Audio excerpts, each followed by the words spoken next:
عرش کا سایہ نصیب فرمانا۔ جب تمام زبانیں گرمی کی شدت سے باہر نکلی ہوں گی اس وقت انہیں اپنے عرش کا سایہ نصیب فرمانا۔ میں نے جو قرآن زیادہ تقریر نہیں، میں نہ تقریر کے لیے آیا ہوں، تقریر تو علماء فرمائیں گے، میں تو صرف حاضری کے لیے۔ اور آج صبح میں نے حضرت علامہ صاحب معمولات میں دلائل الفراشی، تو میں نے خصوصی طور پہ دعا بھی کی، اور اپنے احباب سے میرے ساتھ میرے احباب ہم آئے ہیں الحمدللہ، بٹ صاحب ہیں، میئر یعقوب صاحب ہیں، میئر شہباز صاحب ہیں، تو میں نے کہا کہ یہ تحفہ لے کے جاتے ہیں۔ اور دلائل الفراشی کے متعلق علماء کو ہی پتہ ہے، عام بندہ میں تھوڑا سا تعارف کروا دوں کہ وہ چیز کیا ہے۔ وہ آیات من آیات اللہ ہے، اللہ کی نشانیوں میں سے ایک نشانی ہے دلائل الفراشی۔ بہت بڑے اپنے وقت کے ولی اللہ، یہ کہنا چاہیے کہ امام المحدثین بھی تھے اور امام الاولیاء بھی تھے۔ حضرت شہر تشریف لے جا رہے تھے تو رستے میں نماز ظہر کا وقت ہو گیا، تو آپ کو ایک کنواں نظر آیا، تو آپ نے دیکھا کہ اس میں نہ ڈول ہے نہ رسی ہے، اور پریشانی کے عالم میں بچی دیکھ رہی تھی۔ اس نے کہا من انتا، آپ کون ہیں؟ انہوں نے کہا آنا سلیمان جزولی ہو۔ وہ نیچے آئے، کیوں پریشان ہے؟ اور وہ بچی نے بھی اپنا چہرہ ڈھانپا ہوا تھا، یہ بات ذہن میں رکھیں، سر بھی ڈھانپا ہوا تھا اور نقاب کیا ہوا تھا، ایسے نہیں آئی۔ اور آ کے کہنے لگی آپ وہ ہیں جن کے نام کا ڈنکا چار دانگے عالم میں بج رہا ہے، اور پریشان اس لیے ہو رہے ہیں کہ پانی نہیں باہر آ رہا۔ وہ دیکھنے لگ گئے کہ بچی چھوٹی سی ہے، باتیں کیا کر رہی ہے؟ انہیں بیٹی میرا کوئی مسئلہ حل کرو، تم باتیں بڑی عجیب و غریب کر رہی ہو۔ بچی نے لکھا دو، ایک تو پانی میں دم کیا، دوسری روایت ہے کہ پانی میں تھوک دیا، پانی جوش مارتے ہوئے باہر آ گیا۔ کیوں جی ایسے ہی ہے نا جی، پانی جوش مارتے ہوئے باہر آ گیا۔ آپ نے وضو کیا، بچی چلی گئی۔ وہ آپ نے وضو کرنے کے بعد نماز ادا فرمائی، اور آپ جا کیسے سکتے تھے؟ اندر تو وہ پورا وہ تلاطم ہیزی تھی۔ آپ نے پھر دروازے پہ دستک دی، دروازے پہ دستک دی تو وہ بچی پھر اوپر تھے۔ تو کہا حضرت اب کیا معاملہ ہے؟ فرمایا بیٹی نیچے آؤ، مجھے بتاؤ کہ یہ تمہیں یہ معاملہ، یہ اتنی بڑی تمہیں اللہ نے کہاں سے یہ عطا فرمایا؟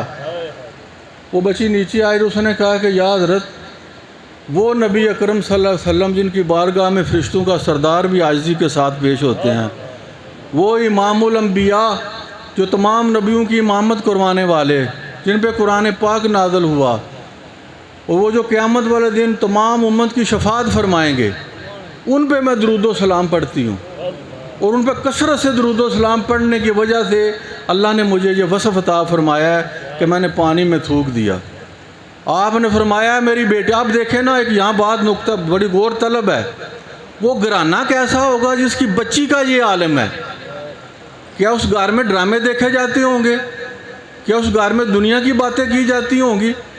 اس گھر میں بھی قرآن و حدیث پڑھا جاتا ہوگا، اللہ کا ذکر کیا جاتا ہوگا، تہجد پڑھی جاتی ہوگی، 5 وقت کی نمازیں جو ہیں وہ ادا کی جاتی ہوں گی، کسی کی غیبت نہیں کی جاتی ہوگی، کسی کی چغلی نہیں کی جاتی ہوگی۔ جو بچی کا یہ مقام ہے تمام کتابوں میں، الحمدللہ میرے پاس مصر کے نسخہ جات ہیں، خود حضرت کا یہاں مزار اقدس ہے، وہاں پچھلے دنوں میں مجھے مراریاں شریف کے مولانا اپنا وہ سبحانی صاحب سے چھوٹے بھائی ہیں مسعود صاحب میرے لیے وہ نسخہ ایک لے کے آئے، وہ میرے پاس پڑا ہے۔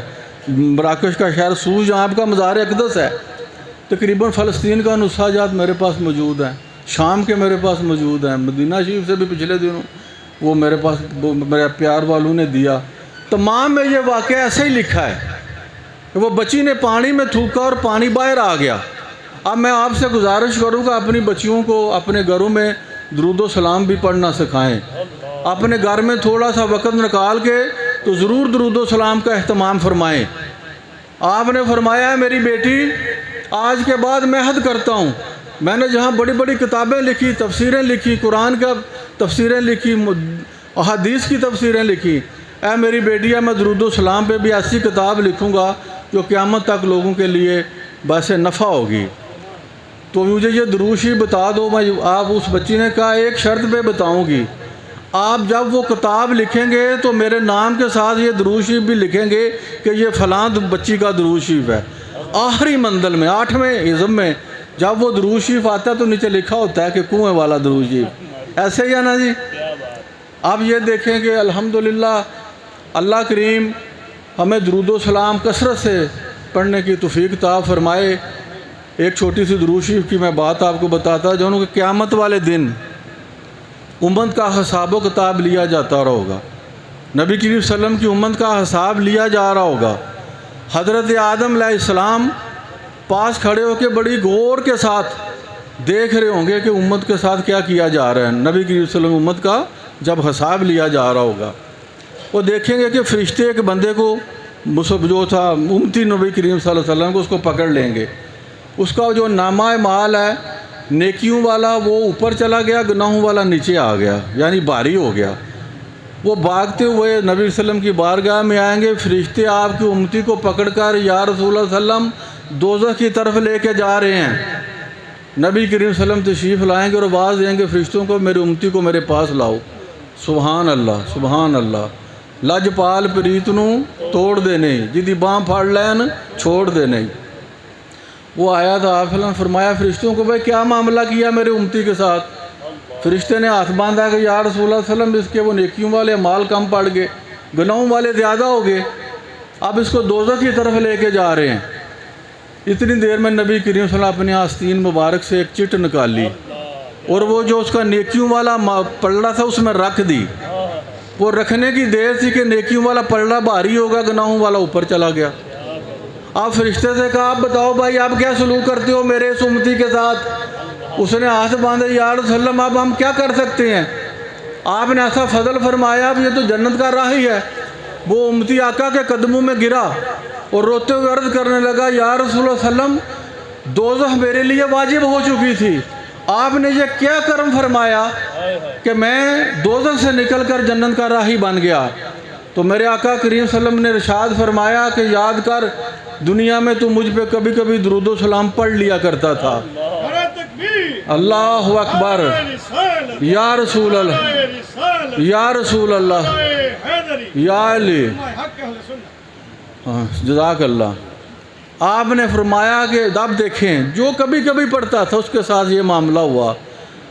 اگر آپ اپنے گھروں میں درود